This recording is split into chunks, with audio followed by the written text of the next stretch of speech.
Hey, welcome to my YouTube channel. I go by the name of Dr. Heinz. Today we have an interview with the company man who is going to be dissecting the snitching culture at large and how it applies to the recent Meg versus Tory Lanez case that I have been covering on this channel. If you have not seen the coverage so far, the playlist is linked in the card below.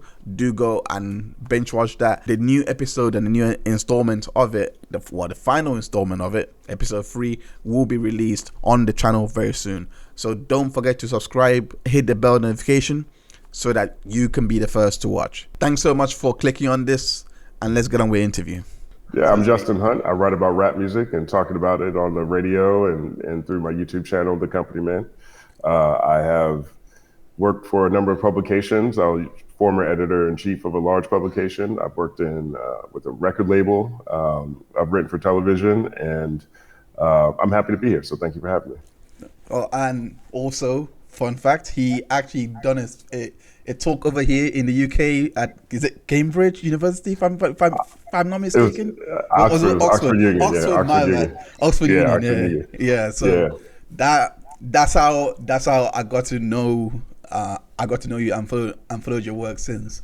Oh, word! Thank you. That was fun too, man. I like the good people at the Oxford Union. Yeah, we debated whether Shakespeare was more relevant than Kanye. And that was an interesting debate. It was actually quite interesting to hear your take on that as well. Right. I actually watched your latest video on how the word snitching has become now a cultural appropriate term, and I couldn't agree with you, because you provide such a masterful breakdown going into how it came about, the entire underworld, as you called it, and how the mainstream has co-opted this word without really giving it much context. And I implore all my viewers to go and watch that video. It's amazing. So just to quickly summarize it, what are the distinctions of snitching? What are the distinctions, like what is dry snitching, what is self snitching, and what is snitching as a whole? So take us through that. Snitching is a word that was derived out of the underworld, right? It was out of the mafia. It was out of different organizations that were not in line with the law, in a sense. And when people within those organizations, some people don't want to, in my opinion, don't want to take accountability for their actions, so they will highlight other people's indiscretions in exchange for their own security and safety, right? Yeah. And so it's something that's been most prevalent, when you think of gang activity, when you think about criminal activity. But it's in my opinion, and this is my opinion, through media, through movies, through songs, through how a lot of mafia people became celebrities, for example. The term snitch has also now creeped into the mainstream and into pop culture in a way to where it applies to things that are separate, in my opinion, than the intentions or the repercussions that come along with snitching as it pertains to its origins. Right now, you have like dry snitching, right? Dry snitching's like, in my video, I talk about Trey Young, like it's dry snitching, but that's not snitching to me, right? Dry snitching is what we call it. Dry snitching is like, I see somebody over there doing something, and I don't necessarily tell the police. Like in this case for Trey Young, right? There was a sleeping security guard. And Trey posted this guy as he was walking into the stadium. He posted the security guard sleeping as he walked through the metal detectors, right? Now, did Trey tell this guy's boss or manager? I don't know, but in that video, it didn't really matter, right? That guy's boss or manager is going to see that, and he's going to be like, yo, you can't be sleeping on the job. Now, let's say that was his break time, right? Let's say that could have been his break time. Well, that boss is like, I could guarantee you that boss did not intend for him to be sleeping by the players, right? He probably should have been sleeping in the break room, maybe go sleep in your car, right? You don't sleep at the front desk you working at, right? But I look at that as dry snitching, right? And that's an example of dry snitching. Now, keep in mind, I don't necessarily look at that as snitching at all. I think that's a totally different thing because I don't see any criminal activity that's happening there. I don't see the association with it with the underworld that's happening there. So I don't even look at that necessarily as snitching, but people have come to call that dry snitching, right? Because this is how the word snitch has entered mainstream culture or pop culture, right? Another example I talked about was Andrew Tate, right? And all the times that Andrew Tate has spent on podcasts and on his own platforms describing things that are illegal under the law, right? Describing his own activities that are illegal under the law, right? That's self-snitching, right? You're snitching on yourself. And I think that's a great way to describe it, but that's also incrimination. We already have a word for that.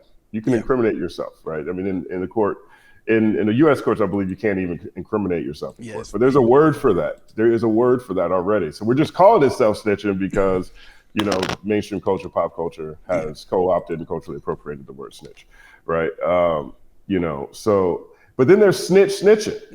Like there is snitching, right? When you are working with somebody, like Pusha T snitching, like sorry nigga, I'm trying to come home snitching. You know what I mean? Like where you have you are part of this organization, you're part of this thing. And then you're saying, yeah, but look what everybody else is doing. Everyone else over there is doing this stuff. There's a clip at the end of my video where I got there's these, it's the funniest thing I've ever seen. These two guys are in front of the judge, right? And apparently they know each other, but they're two guys who've been arrested. They're in front of the judge in their first hearing. And it's the clip. I started the clip. The judge is basically reading them their rights and reading them, not their rights, but reading them their charges and the process that they're about to go through as they get booked. And one guy goes, "Yes, excuse me, judge. Am I the only one charged with narcotics?" and then the judge says, "Yes." And then the dude goes. He looks over at his homie like.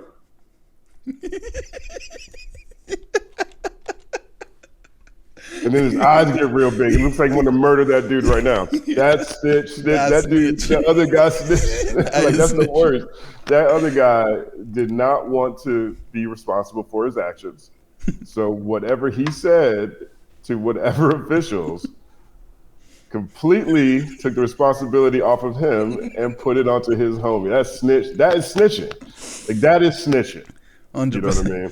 Right. That is something totally different than what Trey Young did, you know what I mean, in my opinion. And so I just think that over the past couple of weeks, I'm looking at all these different stories and I'm looking at, people's reaction to them. And everything is snitching. Everything is not snitching, man. There was it's one of the most legendary rapper Fox News interviews in history, right? Cameron was on Bill O'Reilly in the 2000s. And this is in the middle of the Stop Snitching campaign. Like it was a big campaign called Stop Snitching. Like they were selling shirts. Yeah. Like that had like a stop sign that said Stop Snitching. It was, everybody had, I didn't have one, but you could find them everywhere. And Bill O'Reilly asked Cameron, he said, what if you live next door to an axe murderer? What if there's a serial killer next door? Would you tell the authorities? And Cameron said, no. Cameron was like, no, I wouldn't. And I was like, that's crazy. That is not snitching. That is a public service. Now, I understand the argument, right? There is an argument that, like, since Cam and Dipset come from that life, come from underworld activities, gang ties, things like that. Since they come from that life, people in that life do different things, right? Yeah. They might just take action into their own hands. Yeah. Right. Yeah. But I don't think that's how you communicate that to people who are not in that life.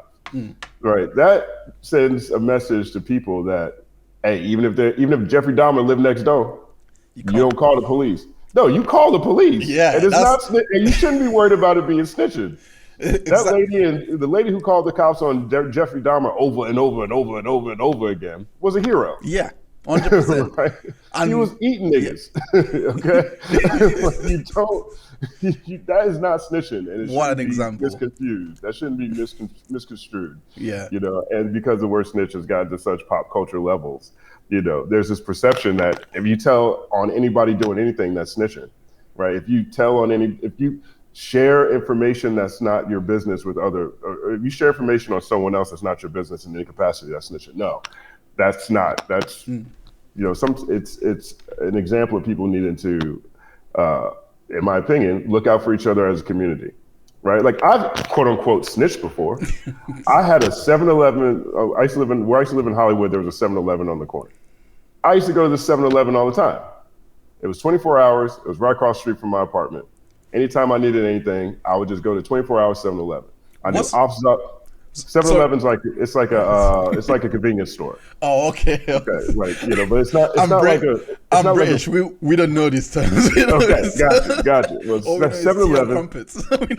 you can Google it. They all over America, right? It's probably the biggest convenience store chain in America.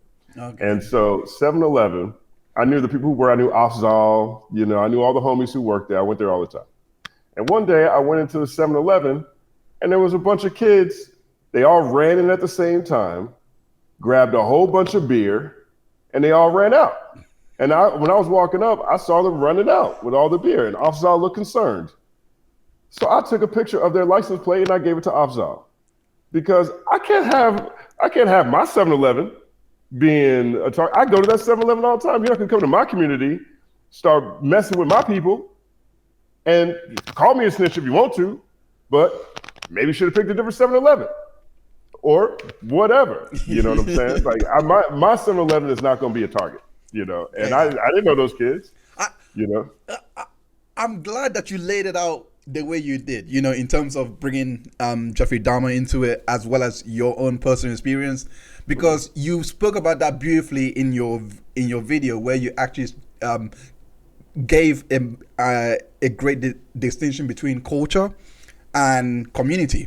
And what you basically brought in there is us as the Black community. We should be having a mind of protecting one another, serving one another, rather than creating this culture that, in my opinion, seems to have impeded us in one way or the other. And when I was watching your video and also looking at this case in its entirety, I had this thought, and I want to know why our community have a very difficult time trusting authorities. This doesn't just mean the police or or the can I maybe the government. I'm not sure if we trust the government. But it also extends into the court system, where we can't even bring cases to get some kind of reparations, not the right word, but remedy. Yeah. So some kind of remedy. So walk us through that. What was the initial cause of that fear? Well, in America, Black people weren't even people.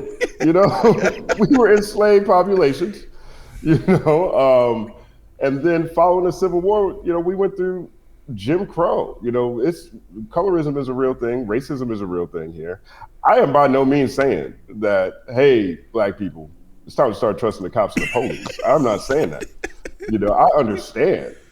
I'm not saying that, and also understand that, not as a community, yeah, we should have our reservations for trusting authority are very well placed. Right. I mean, it extends to the medical system. Like they have used Black people for experiments for over 100 years, hundreds of years in America. You go to court and, a lot of times it just doesn't go in your favor because you don't have enough money in America. Our communities are over policed, militarized police. We are looked at as insurgents in our own neighborhoods by police departments. I mean, we have police departments. You have police officers who don't even live in the community. They get city dollars, they live in the county, they come in, they have a number, they have a quota system they have to meet. You know what I mean? And so there isn't a level of humanity that our community has necessarily received from the police department, from authority figures, from the government, from the medical system, from the courts, right? So it's well placed, it's well founded, right? But what I am saying is that, and look, this extends to, the case, like what you're saying. After Meg was first arrested, she told the police it was glass, right? or not arrested, when the cops first showed up, she thought the place was glass, right? And this is August 2020. August 2020. This is the uprisings that are happening. George, I think she mentioned George Floyd in the case and the reason why she didn't actually come forward. Yeah. Great reason, in my opinion. Yeah. Great reason. One, I mean, look, they're in whatever, Hidden Hills, wherever Kylie Jenner lives, right? They're in that neighborhood. There's a call about gunshots. That 3 months after George Floyd, yes, be concerned about the cops pulling up and shooting everybody. It's a very real concern. 100% real concern. Yeah, this was Hollywood, wasn't it? This was Hollywood. I'm not sure where Kylie Jenner lives, but it was in front of her house, right? And I who knows how many houses they have, so who knows which houses they were at, but it was not someplace regular. I'll tell you that. Yeah. Ain't no place where you should be hearing gunshots. If I'm the police, that's what I would think, right? And so, you have a trigger-happy police department. In aftermath of George Floyd, police are already being under more scrutiny, in my opinion, than they normally are, just because the whole country is like, defund the police. It's not out of the question that the cops are just going to pull up and shoot everybody. This happens all the time in America. So, I'm not concerned. I'm not saying that, Black people should trust the police. I'm not saying that at all. What I am saying is that Meg's reservations were completely founded. Like, they were very real concerns, right? As I understand it too, the only reason that it became obvious that she got shot was because the doctor found fragments in her foot, right? Meg didn't charge Tory. The DA charged Tory. Yeah, it's funny that you mentioned that, because even in the reporting of the case, they actually said that even in the hospital, she was lying about what has happened until the doctor was trying to protect the dude, right? Yeah. Because look, this is a situation where, I guess you can argue that there was an unregistered gun in there, so you can argue there's some crime that's happening, right? Yeah. So they can argue that, right? But these are entertainers, like these are professional people whose arguments spilled into gun violence. Yeah, right.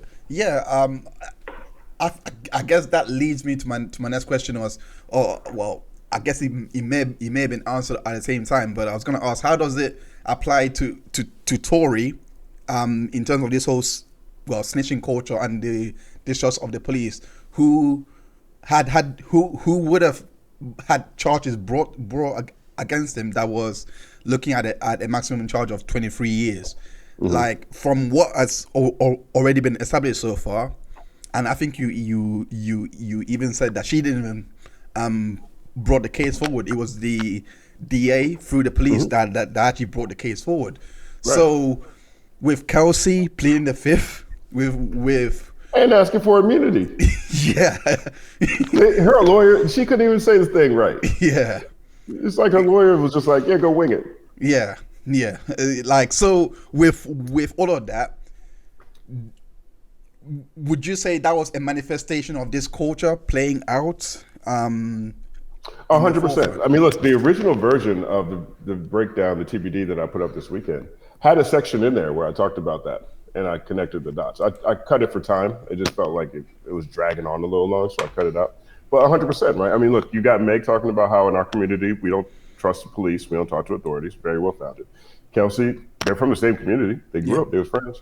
Kelsey's up there basically saying the same thing, but she is, pleading the fifth, asking for immunity, doesn't remember nothing except for she didn't shoot Meg. That's the only thing that was clear. Now, Kelsey going to get it either way, right? Like Glasses was saying in the interview I dropped with him today on the channel, she's lying both ways up and down, right? So, whatever it is. Yeah. But yes, in my opinion, our communities, the way our community has been abused by authorities, whether, police, whether legal system, whether government, whether medical system, leads to a distrust, and this is generations on generations worth of distrust.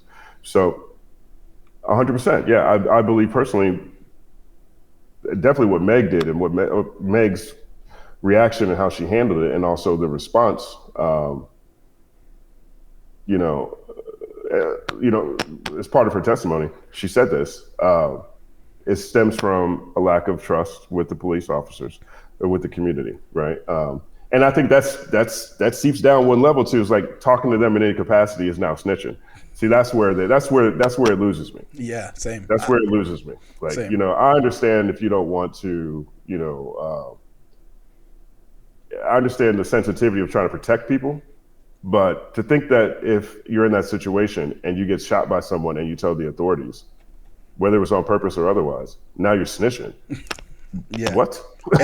Especially when they were, especially it's not as if Meg, Kelsey, and Tory were like planning to rob Kylie Jenner, and then it just gone wrong. Is like right? That would have been content. snitching. If they planned to rob, if they got together and said we about to rob this bitch, right? Yeah. You know, so if they had said that, right, and then all of a sudden, all three of them get caught, but only two of them get charged. That's okay. That's snitching. Okay, that's a different thing. Right. I guess. You know. I guess it brings me to my next question, which is like, considering all of this, let's take the snitching element out of it. Do you think the outcome of this case would have changed? Because I'm asking it like that because we saw the bodyguard didn't come to testify. We saw Jaquan Smith, the driver, didn't even testify, and he was at the scene. He saw everything. So. Yeah, of course he didn't testify. That's another reason why I know Tory did that shit. It was his driver and security. No, he ain't get on the stand. That's his check. No, well, what is it? Megan's security guard didn't testify. You know what I mean, as well. Yeah, and right. I mean, at least I would think Megan's bodyguard come and testify as well because that's your client. But look, I think that whole nature of security tries to be not. I don't think like security companies. I'm not sure who their security company is, right? But generally, when you're dealing with artists at that level, they go through a major, security company that deals with high profile clients on a regular basis, right? Yeah. Those people are not trying to be on TV. They're not trying to be going viral. Like that's part of protecting your client is like remaining as a company that's not going to be telling everything your clients did or didn't do, or telling other clients, So I'm not surprised by that. I'm not saying that's what it is, but that's what it looks like to me. Do you think that's a form of snitching, but on a structural level? With the bodyguard, like wanting to not keep everything. Saying, I mean, I wouldn't say that's snitching, right? Because they didn't necessarily communicate anything at all to anybody, right? So, so no, I think that's. Let me put it like this: not snitching per se, but the snitching culture. Like they didn't want to tell and expose the secrets. I think that's probably. Yeah. I think that probably is coming from business interests. Oh, okay, right? Okay. Like if let's say if I'm a bodyguard, right? Yeah. There's a level of discretion that I need to have in order to be valued in my job. Like you can't have a bodyguard that's like telling TMZ every time something's happening with your client. You know what I mean? Like we just saw Lil Wayne fire his chef because she was posting about the meal she was cooking for him. You know what I'm saying? Like these people ain't trying to have their business. You're the closest. You're the bodyguard, right? You're closest to the body. You can't be over here like. I mean, like even if let's say you had like here's an example of dry snitching, right? Let's say Tory Lanez is married. Let's say it's hypothetically speaking. Let's say famous person is married, right? And their bodyguard is watching them cheat on their partner, right? Cheat on their wife, right? And next time the bodyguard's around the wife, he's like, I'm just saying you can do better. Right? Now, he's not saying what's happening. He's just saying, I'm saying you can do better. Right. So now the wife starts looking around for stuff and she finds evidence. Ha ha. I've been here. Now, you know what I'm saying? And now you got caught. Right. And then, the bodyguard didn't say when he meant better, he meant him. You know what I'm saying? But that's an example of dry snitch. It's like, okay, this person knows this person is cheating. He's not saying that he's cheating, but he's just saying, I'm just saying you can do better. Like that's, a bodyguard would be the perfect position they know all the good, bad, and the ugly that's happening with their clients. So, I don't know if I would necessarily call that snitching. It could be, if there's a crime involved. if they're in crime together or something. But I think that comes more so from a place of professional discretion, Okay. in my opinion. Because I don't think that they just got their big homies to walk around with them. I'm pretty sure both those people have professional security companies that are managing these very valuable assets. Okay. So, do you think that if everyone had got to testify, do you think it would have changed the outcome of this case, or was it? No, I don't. Imagine Tory testifying. Imagine. I actually, No. I mean, personally, the minute, in my opinion, I think the minute that the 80-minute interview from the DA's office with Kelsey came in, I personally would have made Tory testify. Me personally, if I was his lawyer, yeah. So go on. He would have got destroyed in cross-examination. He would have got destroyed. Hey, Tory, so did you say that you're a hot-headed person? No. Hey, what happened with August Alsina? Hey, Tory, okay, so why you had 3 different parole violations since you were first charged? Hey, Tory, why are you on house arrest leading up to this? Like Tory is not, he wouldn't have done well on the stand.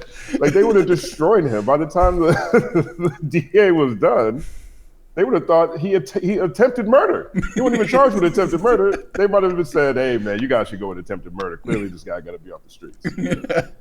I just don't think he's a credible witness. I don't think that his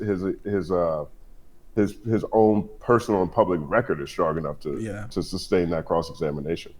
If the bodyguards get up there, I'm pretty sure it plays out the same way. Yeah. I'm pretty sure it plays out the same way because you still had 3 people that said Tory pulled the trigger. Right now, you had the neighbor, who said he pulled the trigger. He wasn't the only one to pull the trigger, but he said he pulled the trigger. You got Meg that said it, and you got Kelsey that said it. Right now, if the case was, this wasn't like I said, it wasn't even though in the public it felt like it was a murder mystery, Clue, Glass Onion type thing, Knives Out kind of thing, right? It felt like that. Right. But only one person was on trial. Right. Meg didn't press charges against Tory. The state did. Yeah. Right. Yeah. The people. The state. The people didn't press charges against Kelsey. The people could press charges against Kelsey. I mean, she's given so many different statements. Yeah. As they came back and said, hey, we decided we're going to press charges against Kelsey, I would not be surprised. And I think that you would get also some culpability out of that, right? Because they both had GSR on them. Yeah. Right. You got a neighbor that said 2 different people pulled the trigger. Yep. She just wasn't on trial. Yeah. And that was part of the defense's case, right? The defense was saying that Kelsey pulled the trigger, right? That's what they were saying. Personally, just to put it out there, I find that impossible. I mean, let's say she did pull the trigger. The guy only said he saw one flash. That's it. So basic maths: 1 flash, 5 bullets. Where they all 4 coming from? Like it's not possible for 4 to just miss and there's 1 shot. Right. It wasn't an echo. It wasn't like an immediate echo. You know what I mean? So it's that kind of thing. I just don't. What's weird to me is how this massive cult following Tory was able to build over the past 2 years. I've never seen him have that kind of like soldiers on the ground fighting, soldiers on the Twitter space fighting for him. There was literally his biggest fan in the courtroom reporting every single day, and that's part of the reason why I asked the question in regards to the security, because I saw her post. I'm not gonna say who it is, but I saw her post the picture of the bodyguard in Qatar, playing, watching the World Cup, and I was like, in my head, I was like, I mean, he wasn't there, so what would he have really contributed? But that's the depths of. Yeah. I mean, look, all the people are sitting there saying Rock Nation did this, right?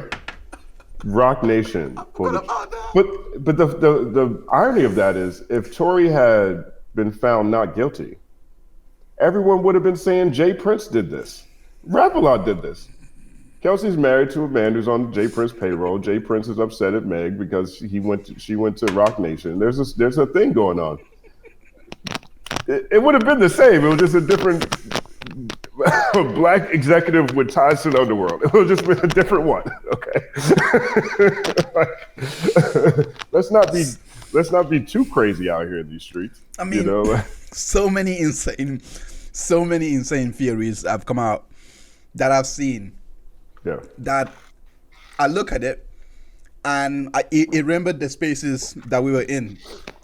I think it was me, you, Glasses, and is it BTNS? Not BTSN. Yeah, BTSN. My bad.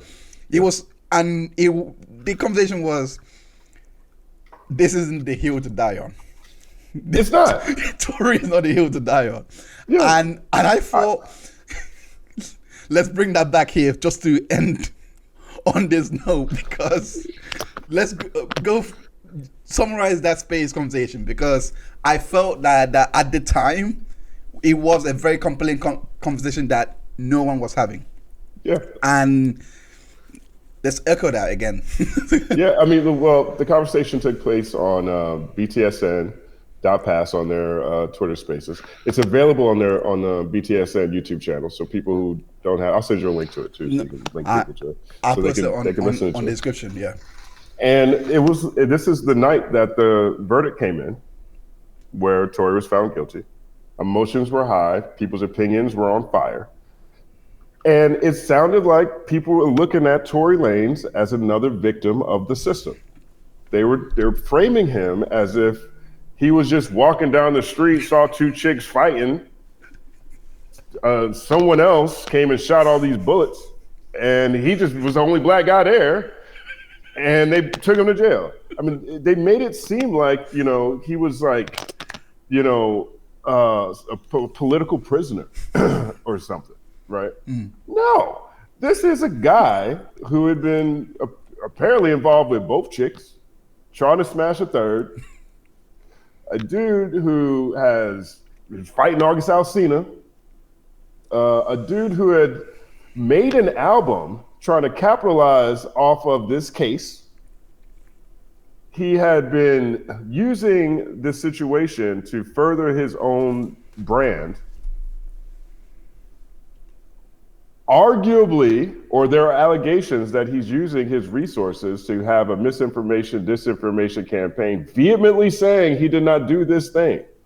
The loudest one saying he didn't do this thing for years. Meg wasn't going to say nothing. You see all the discovery that came out since. He is calling her up at the police station the next day, he knew what went down, and Meg he put that woman in a position where she had to be like, yeah, okay, fine, he did do it. Okay, I guess he did it now because he was talking so much. He is a volatile personality and a volatile character who makes, questionable choices when it comes to altercations he has with different other public figures. This is a dude who was in the car with an unregistered weapon, and he's there with two chicks. I mean, again, like I said before, what chick is just gonna start busting? I mean, and Remy Ma wasn't there. I love you, Remy Ma. No shit. Right? Yeah. But so you're not defending someone who is you're not defending, Elijah Blake. You're not. This isn't, Trayvon Martin. This isn't, Tamir Rice. This isn't a lot of people. Right. Tory Lanez is closer to Jussie Smollett than he is. Juicy Smollett went out there that night, clout chasing, paying Nigerians to beat him up in MAGA hats. Okay. What a comparison. That's what Tory Lanez is, but way more talented in my opinion. Jussie Smollett is talented. Did you see him in Mighty Ducks 2? He's amazing in Mighty Ducks 2. It's one of my favorite roles. He can skate his ass off. But when you look at where we need to start defending, each other. When I talk about community, this is how I talk about community. And and trust me, I have this reflex when it comes to Black men on trial, when it comes to Black men who I don't necessarily feel are getting a fair shot when it comes to through the legal system, through the justice system, or whatever. I have this reflex as well. What we're, in this case to me, we are a lot of people, a lot of men, a lot of women too. You know, I think there's a whole lot of Nicki Minaj fans that were out there hoping Meg did this shit or hoping Meg lied about it, but that's a different conversation. But I think that we're used to seeing Black men on stand being persecuted and not given a fair trial, or the evidence not necessarily adding up to their conviction, right? But in this case, to me, on the flip side, well, here is a Black woman who all she did was go to a party, hang out with her home, get drunk, drink too much, get in an argument, tried to walk away, and gunshots went out, right? I mean, well, all of this is the same community to me. You know, this isn't something that I look at as systemic. I don't know that many people as wealthy and as famous as them. Like, this is rich people problems if you really look at it. Yeah. You know what I'm saying? Yeah. Like, I mean, I don't even. We'll see what charges Tory actually. I mean, how long of a sentence he actually gets. Yeah. I don't think he's gonna get 22 years. I mean, I'm pretty sure he gets like 10. Probably has to do like 8, 6, or something like that. Yeah. You know, but like, you know, but it's his fault. It's you know, plenty of people have been drunk, and you know, unfortunate situations happen. It happens all the time with alcohol. You know, then outside of that, plenty of people have been drunk, and then they hit somebody, and they get into a fight, or they punch somebody, right? That's a smaller percentage. And then even smaller percentage of that is plenty of people get drunk and shoot somebody or shoot at somebody. I mean, that's already the thinnest slice of the situation. You know what I mean? This ain't the hill to die on. Yeah. This dude character has shown to be more likely that he did that shit than not did that shit. Yeah. And the woman started off trying to protect him. Then he went on a media blitz, making albums and talking to bloggers, trying to spin the thing, get public opinion on his side. Then he gets to court bringing his son every day, decides not to take the stand, gets found guilty, and his dad and his little sister are like, Jay-Z Rock Nation. This ain't the hill to die on, man. It's not that conspiratorial. Okay, sometimes we just gotta look in our mirror and be honest with ourselves. Sometimes we gotta grow and learn and do as close as we can to what God would do. Yeah. You know what I mean? Sometimes we just gotta be humble and take our L's. 100%. It's not that difficult to do. And he had plenty of chances to do that. He could have pled down. He could have pled down from the beginning. He should have never walked into that courtroom. I saw an interview with Tony Yayo. He said the same thing. If that was like, he wondered how a lawyer that cost him that much. Like I think it was $250K tops, and he basically said, if I knew that this evidence was coming against me, and my lawyer who I'm paying is not telling me in my head, take the plea deal, I'll be firing him the next day. That's basically it, because I think he basically said exactly the same thing you said, because he said, I think he's from Canada, if I'm not mistaken. And he said, if you even have a gun around and you're automatically guilty, automatically, like, especially in California. Yeah, you're automatically. So the more you look into this case, it's, I mean, I saw some of the most insane things in terms of even when Meg dropped the pictures of her feet, and people were saying, "Oh no, that's not Tory didn't do that. You probably that's not even gunshot." Doesn't that?" They were questioning. It was literally QAnon.